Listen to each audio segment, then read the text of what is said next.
Doktora. Welcome sa lungga namin. Asan si Doc Carlos? Doc Carlos! Doc Carlos!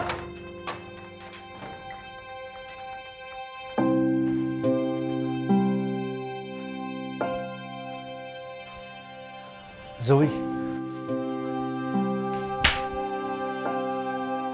Anong problema mo? Ikaw ang problema ko! Bakit mo kailangan sunugin yung venue? Hindi mo ba alam na nandun ako? Munti ka ang mamatay sa ginawa mo! Hindi ko naman alam na pupunta ka eh. Anong hindi alam? Tatay ko si Doc RJ, expected na pupunta ako doon? Ka ba nag-iisip? Palibhasa kasi sarili mo lang iniisip mo. Wala kang pakialam kung may madami na iba kahit yung sarili mong anak. Patupad lang yung mga plano mo. At masatisfy lang yung obsession mo kay Tita Lynette. Alam mo ba na namatay si Doc Enriquez dahil sa'yo? Demonyo ka! Sensya na kayong dalawa ha. Hindi na ako nakapunta dun sa group meeting natin kagabi para sa project. Emergency lang kasi dun sa kasal. Ito ba yung pamilya nung pinopormahan mo? Oo. Eh, sa totoo nga lang, nasa ICU pa nga yung lola ni Annalyn eh. Yung kaibigan nilang doktor, sa uwi din namatay. Tapos ngayon si Annalyn, nawawala pa. Tragic naman pala nangyari dyan sa future family mo. Meron. Mali ba natin? Kasama lang tayo dito eh. Tara, Tara.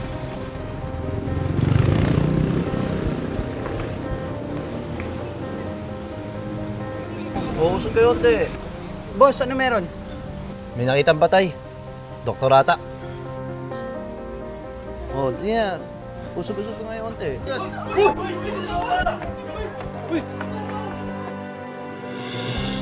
Huwag mo akong pagsalita ng ganyan. Dahil tatay mo pa rin ako. Sana nga hindi na lang. Sana tinago mo na lang dahil nakakahiya ka! Ang daming nadamay dahil sa ginawa mo! You're a pathetic, selfish murderer! Makapagsalita ka, parang napakalinis mo. Nagmana ka rin sa akin. Nagmana ka sa amin ng mami mo. Kaya huwag mo sabihin na walang bahid ng dugo yung mga kamay mo. Dahil masamang tao ka rin! At least ako, pinagsisisihan ko yung ginawa ko. Hinahabol ako ng konsensya ko. Samantalang ikaw, wala kang konsensya. At pinagsisisihan ko na may tatay akong kriminal. Ah! At saka nga po pala, Dok, nag-post na rin po kami sa social media para po makatulong sa paghahanap kay Doc Annalyn. Tapos sir, nagpagawa na rin po kami ng mga flyers. Ipapamigay po namin mamaya. Maraming salamat sa inyo. I-request ko lang sana na isama niyo sa dasal niyo si Annalyn. Yes po, Doc. Actually, di nyo na po kailangan i-request yan. Pinagdadasal po namin si Annalyn. Opo. Salamat sa inyo. Sige po, Doc. Balik na rin po kami sa duty. Sige. Okay.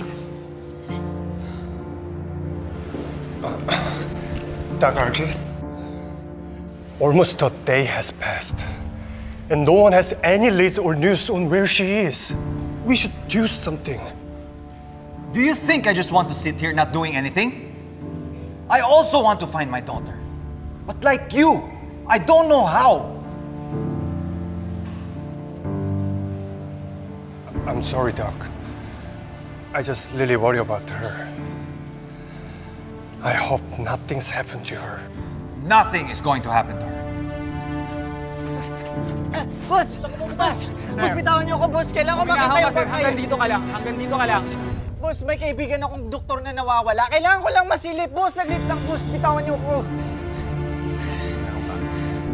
Hanggang dyan ka lang. Napasama mo! Walang yakin! Yakin! Sumasama mo! Ang sama mo! Sama mo! Sinabi na tumagil ka na eh! Hindi ka na! Wala kang karapat sumbatan ako at pagsalitaan ako ng ganyan. Kaya ang buti pang umalis ka na. Dahil hindi ko kailangan ng tulong mo. Dahil ako na kailangan ko sa'yo! Talagang aalis na ako dito! Pero bago ako umalis, gusto ko muna makita si Annalyn. Alam ko ikaw ang kumuha sa kanya. Nasaan siya?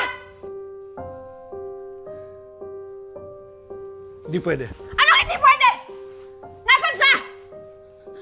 Gusto ko lang siya makita. Gusto ko makita kung safe siya. Kahit takpan mo na yung mukha niya, kailangan ko siya makita. Dalhin mo ako sa kanya. Imposible yan. Dahil wala naman siya dito eh. Anong wala siya dito? Saan mo siya dinala? Nasaan yung kapatid ko? Saan mo nila yung kapatid ko? Hindi mo na kailangan malaman. Baka hindi mo kayanin. Ano ginawa mo sa kanya? Sir, may nakuha po akong ebidensya. Apex Medical Center, Neurosurgery Department. Akin na. Sir, may wallet Boss. po. May ID rin.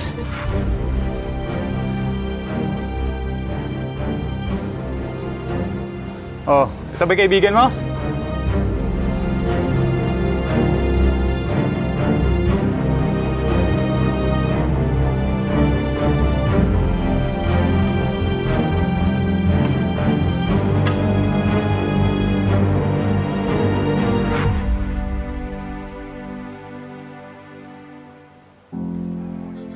Oh my God! Oh my God! Pinatay mo si Annalyn! Pinatay mo si Annalyn! Bakit mo ginawa yun? Bakit mo siya pinatay? Wala naman siya kasalanan sa'yo! Bakit mo siya pinatay? Napakawalang yaw mo talaga! Tama na! Tama na! Napakawalang yaw mo! Tama na! Pinuprotektahan lang kita para hindi ka madamay sa mga nangyayari. Kaya mabuti pa umalis ka na! Dad! Dad, please. Please, gusto ko makita si Annalyn. Please, buhay man siya or hindi. Kailangan ko siya makita. Please, dalhin mo ako sa kanya. Gusto ko siya makita. Please, kailangan ko siya makita. Zoe, umalis ka na. Umalis ka na. Sige na, please. Please naman, please. Hello, Regan. Hello, Doc RJ. May natagpuan hong bangkay dito sa may barangay La Guardia. Ano? Doc Lindon, no? Patay na ho siya.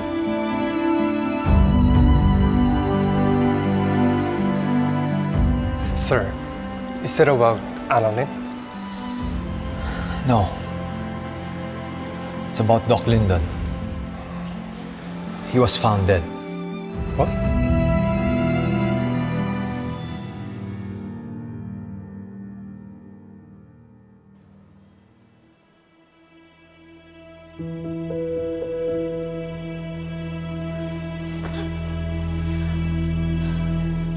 Dad, please. Tulong! Tulong! Annalyn? Buhay si Annalyn. Buhay siya. Zoe! Zoe! Tulong! Tulong! Ba't natanggal yung busal mo? Tulong! Ha? Sino ka? Huwag ka maingay! Butawag! Huwag ka maingay! Butawag mo ako! Huwag ka maingay! Butawag mo ako!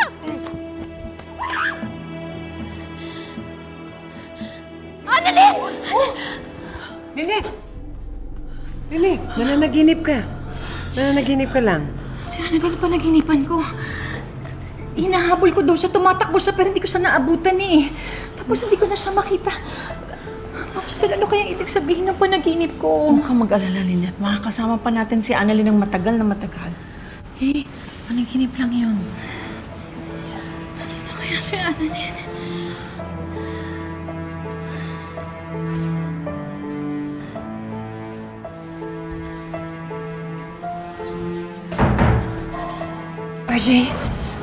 RJ, ano nang balita? Nahanap na ba si Annalyn? Wala pa, Lynette. Pero may nahanap silang bangkay. Ano? Sino daw? Si Doc Lindon. Ha? Patay na si Doc Lindon?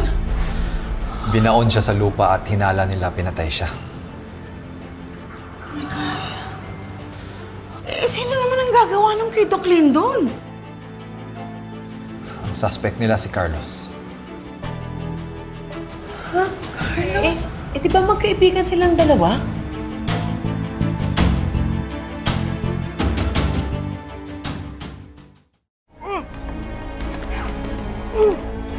Huwag ka maingay! Tulong!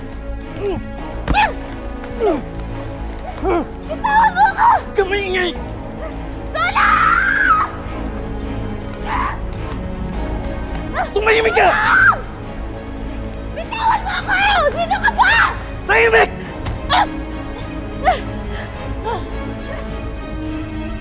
Tulong! Halika! Dito!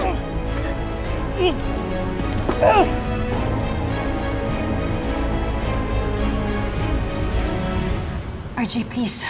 Hanapin mo na si Annalyn. Baka mamaya kung ano pang gawin ni Carlos sa kanya. Baka mamaya patayin din na yung anak natin. Please, nakikiusap ako sa'yo. Hanapin mo na yung anak natin. Please, hanapin mo na si Annalyn. Baka mamaya mapahamak yung anak natin. Please. Please. Hanapin mo na si Annalyn, please. RJ, hanapin mo si Annalyn.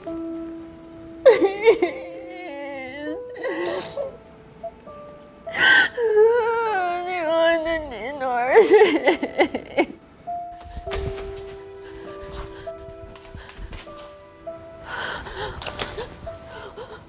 Dugo! Dugo! Baka may dugo dito! Zoe! Baka may dugo!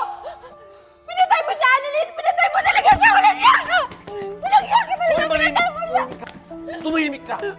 Hindi ko pinatay si Annalyn!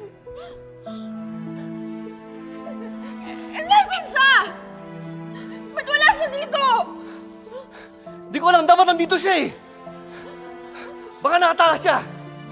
Kailangan ko siyang hanapin! Sasama ako! Zoe, nag-iisip ka ba? Dapat ma-realize mo, di ka pwede magkita ni Annalyn. Di tayo pwede magkita magkasama. Sasabit tayo. Sasabit ako, ikaw. Di ba naintindihan yun? Boss, nasaan si Annalyn? Ha?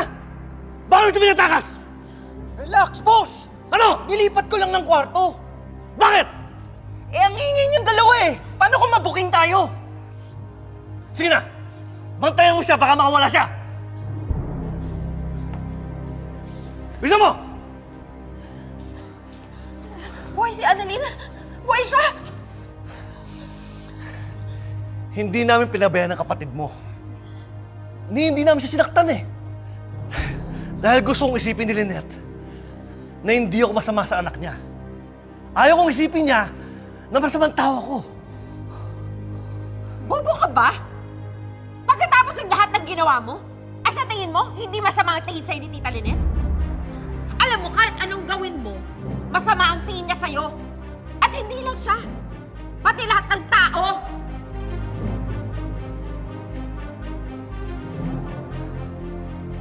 Alam mo, tahimik ang buhay ko dati. Pero ginulong ng mami mo. Ginulong mo nung nagpakilala kang anak kita. Bakit sinabi ko bang tanggapin mo ko? Kasalanan ko ba na nabuntis mo yung mami ko? Aminin mo na, Zoe. Gusto mong tanggapin kita bilang anak ko. Dahil sinusuka ka ni RJ. Dahil masama ang ugali mo. Pinagsisisihan ko na naging tatay kita! Kung hindi dahil sa akin, matagal ka ng patay. Dahil binalik ang lolo mo. Kung hindi dahil sa akin, matagal na sinabi ng lolo mo na anak kita.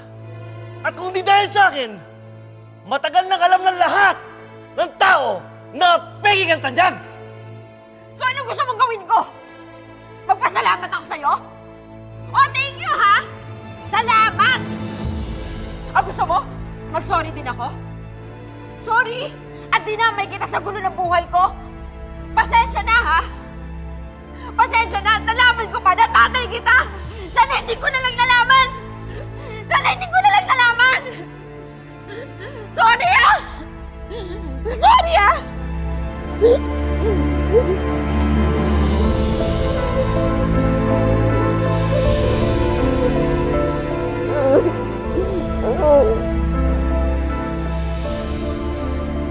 Zoe, hindi ko pinagsisihan na nakilala kita, anak.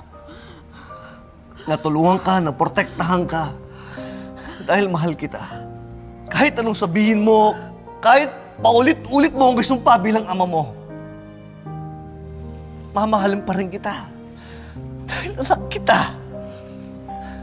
Patuloy kitang poprotektahan. Kaya sana, please, makinig ka sa akin. Makinig ka sa akin.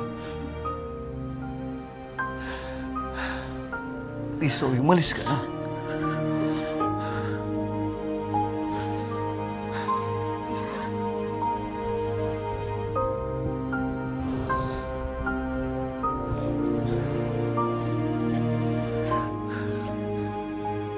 Aalis ako.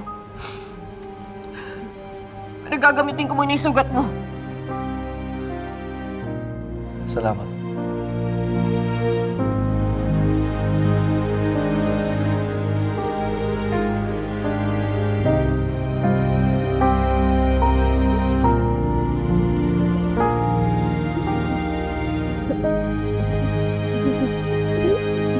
Thank you.